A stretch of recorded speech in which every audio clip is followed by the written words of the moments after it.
Ah, uang. Ada yang bilang uang bikin dunia berputar.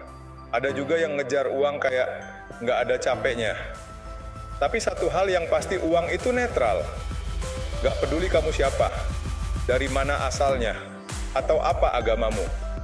Kamu bisa aja pengusaha sukses, artis terkenal, atau guru SD. Yang penting kamu mengerti cara ngatur uang.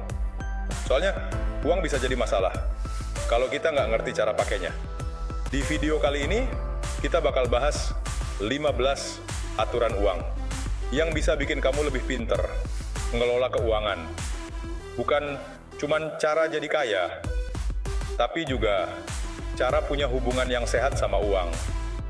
Selamat datang di Sales Tua, tempat belajar dan cari inspirasi bareng para profesional penjualan.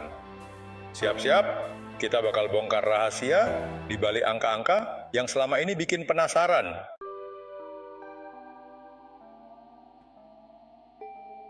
Pernah dengar, uang mengubah seseorang? Saya kurang setuju. Uang itu kayak cermin. Dia nunjukin siapa diri kita sebenarnya. Coba bayangkan, ada Budi dan Iwan. Mereka menang lotre. Budi, sebelum kaya, sombong dan pelit. Setelah kaya, makin menjadi-jadi. Nah, Iwan, sebelum kaya, dia baik dan suka berbagi. Setelah kaya, dia makin rajin beramal. Lihat, uang cuma nunjukin sifat asli mereka. Jadi, sebelum mimpi jadi kaya, pastikan kita udah jadi orang baik.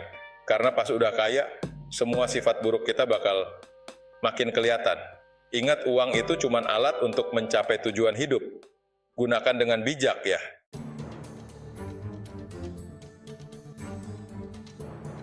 Pernah kalap beli barang yang sebenarnya nggak perlu-perlu amat atau tergoda diskon gede-gedean? Hati-hati, jangan sampai kita terjebak utang.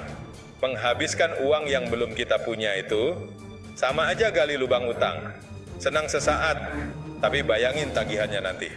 Sayangnya, banyak orang terjebak gaya hidup konsumtif. Mereka terpengaruh iklan, media sosial, dan lingkungan yang selalu pamer kemewahan. Ingat, kepuasan instan dari belanja impulsif gak sebanding sama stres mikirin utang di kemudian hari. Kendalikan diri, rencanakan keuangan dengan bijak, dan hindari jebakan konsumerisme.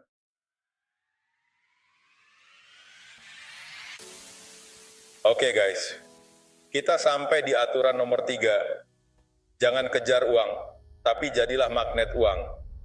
Banyak orang salah kaprah. Mereka pikir kekayaan itu bisa dikejar-kejar, kayak nggak bakal ketangkep. Fokus aja sama pengembangan diri. Jadilah ahli di bidangmu, pecahkan masalah orang lain, dan lihat bagaimana uang datang dengan sendirinya. Orang kaya itu bayar untuk solusi. Mereka cari yang terbaik, tercepat, termewah. Jadilah solusi itu, dan uang akan mengejarmu. Ini bukan sulap, ini strategi. Jadi mulai sekarang, ubah pola pikir. Daripada mengejar uang, tariklah uang itu datang kepadamu.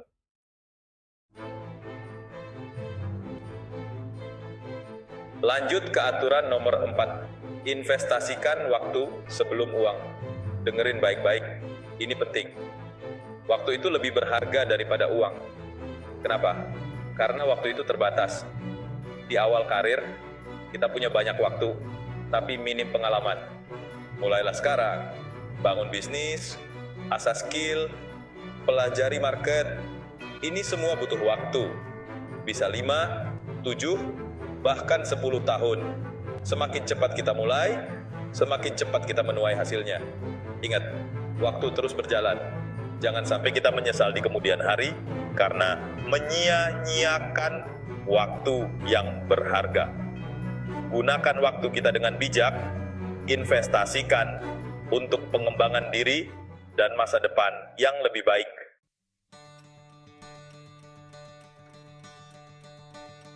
Aturan nomor 5. Semakin banyak belajar, semakin banyak yang dihasilkan.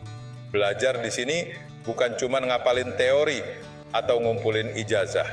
Ini tentang mendapatkan ilmu yang bermanfaat, yang bisa ningkatin nilai diri kita. Fokus pada skill yang bikin kita lebih kompeten, lebih dibutuhkan di dunia kerja.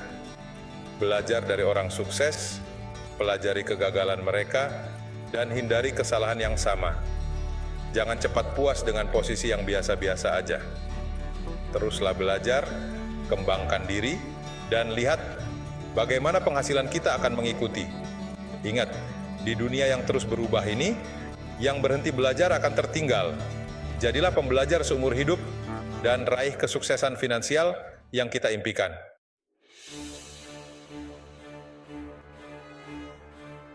Aturan nomor 6, jangan jadi budak uang.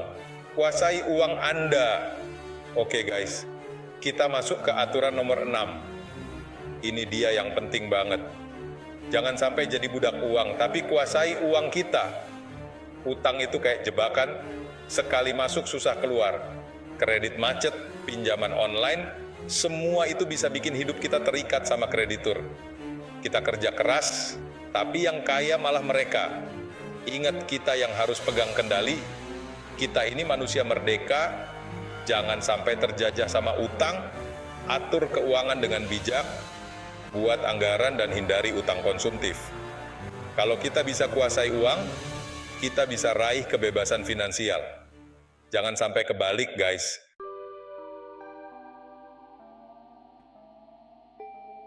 Aturan nomor 7, gunakan uang dengan bijak, jangan sampai tergoda.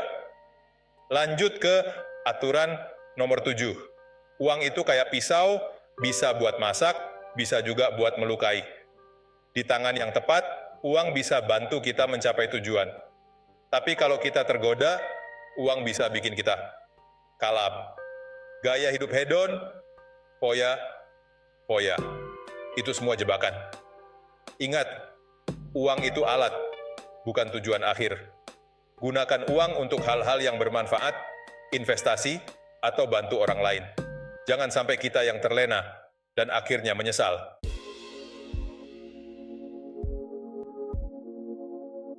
Aturan nomor 8. Uang tidak tumbuh di pohon, kecuali aturan nomor 8. Guys, ada yang bilang uang tumbuh di pohon. Ya enggak lah, membangun kekayaan itu kayak nanam pohon apel. Kita harus mulai dengan benih yang tepat. Dalam konteks ini, benihnya adalah ide, investasi, dan bisnis. Rawat benih kita dengan kerja keras, dedikasi, dan kesabaran. Ingat, Roma tidak dibangun dalam sehari, guys. Dan pada akhirnya, kita akan menikmati buah dari kerja keras kita. Itulah hakikat membangun kekayaan.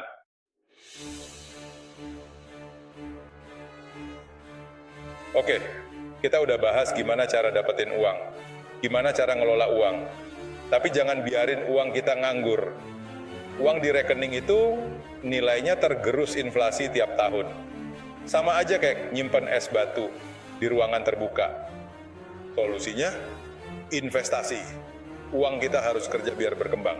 Banyak pilihan investasi. Mulai dari yang rendah risiko sampai yang tinggi risiko. Pilih yang sesuai dengan profil risiko dan tujuan keuangan kita.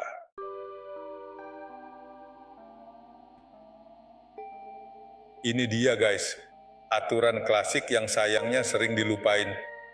Jangan sampai pengeluaran lebih besar daripada pendapatan.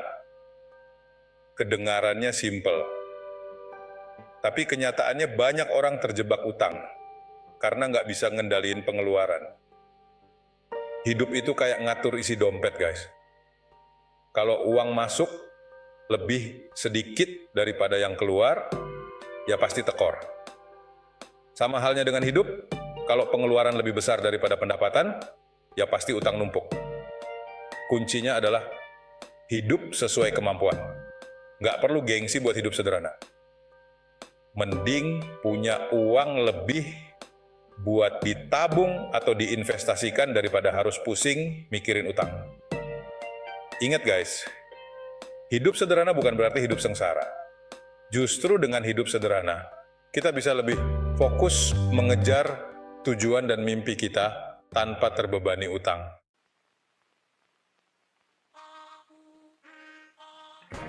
Coba bayangkan, Setiap rupiah yang kita punya adalah seorang prajurit. Mereka siap siaga untuk berperang demi mencapai tujuan keuangan kita. Tugas kita sebagai komandan adalah mengerahkan mereka dengan strategi yang tepat. Gimana caranya? Pertama, jaga pasukan kita dengan baik. Jangan biarkan mereka gugur sia-sia karena pengeluaran impulsif atau investasi bodong. Kedua, tempatkan mereka di medan perang yang tepat. Pilih investasi yang sesuai dengan profil risiko dan tujuan keuangan kita. Ketiga, pastikan pasukan kita kembali dengan bala bantuan. Artinya, investasikan uang kita di instrumen yang bisa memberikan keuntungan, seperti deposito, saham, atau properti. Ingat guys, uang adalah alat yang powerful. Gunakan dengan bijak, dan kita bisa mencapai apapun yang kita inginkan. Tapi kalau kita sembarangan, ya siap-siap aja kalah perang dan hidup dalam kesulitan finansial.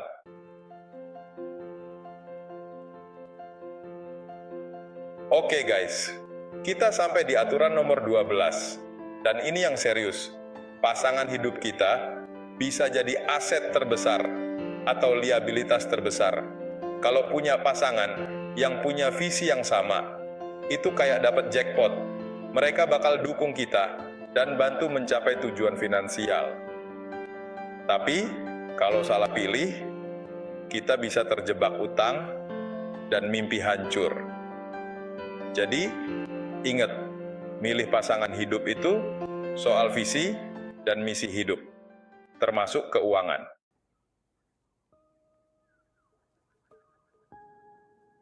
Lanjut ke aturan nomor 13. Gue mau lurusin satu hal nih guys. Banyak yang ngira uang itu segalanya. Uang bisa beli kebahagiaan, uang bisa atasi semua masalah. Well, guess what? Salah besar. Betul, uang memang penting. Uang bisa bikin hidup lebih nyaman, bisa bantu kita dapetin apa yang kita mau. Tapi uang cuma alat guys. Uang cuma bisa menyelesaikan masalah yang berakar dari uang. Masalah keluarga, masalah kesehatan, masalah spiritual, itu semua nggak bisa diatasi cuma dengan uang. Kita bisa aja punya segepok duit, tapi kalau kita sakit keras, atau hubungan kita sama keluarga hancur, apa gunanya duit? Jadi ingat guys, kejarlah keseimbangan dalam hidup. Uang itu penting, tapi bukan segalanya. Kejar juga kebahagiaan, kesehatan, dan hubungan yang baik dengan orang-orang terdekat kita.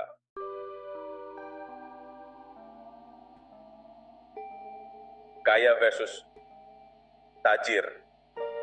Apa bedanya? Oke, kita udah bahas banyak soal duit. Kaya sama tajir itu beda. Banyak orang kaya, tapi hidupnya nggak tenang. Tajir itu soal kualitas hidup. Tajir itu kebebasan finansial, bisa ngelakuin apa yang kita mau.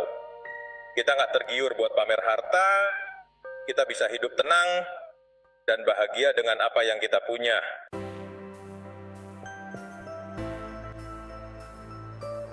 Semakin bermanfaat, semakin berlimpah. Coba deh, pikirin baik-baik. Gimana sih caranya orang bisa dapetin penghasilan? Jawabannya simple. Dengan memberikan nilai tambah, semakin besar manfaat yang kita berikan ke orang lain, semakin besar pula imbalan yang bakal kita terima. Berikan solusi inovatif, kualitas terbaik, dan pelayanan memuaskan. Ini berlaku di bidang apapun bro. Mau kita jadi pengusaha, karyawan, freelancer, bahkan content creator sekalipun. Perjalanan menuju kebebasan finansial. Nah, itu dia 15 aturan uang yang udah kita bahas. Ingat, uang itu alat. Gimana cara pakainya? Tergantung kita. Pinter-pinter make duit. Gue yakin lo pengen naik level. Bukan cuma soal duit, tapi juga mindset. Tulis aturan uang di kolom komentar. Share insight yang paling ngena buat lo. Tekan tombol subscribe dan aktifkan loncengnya. Sampai jumpa di video selanjutnya.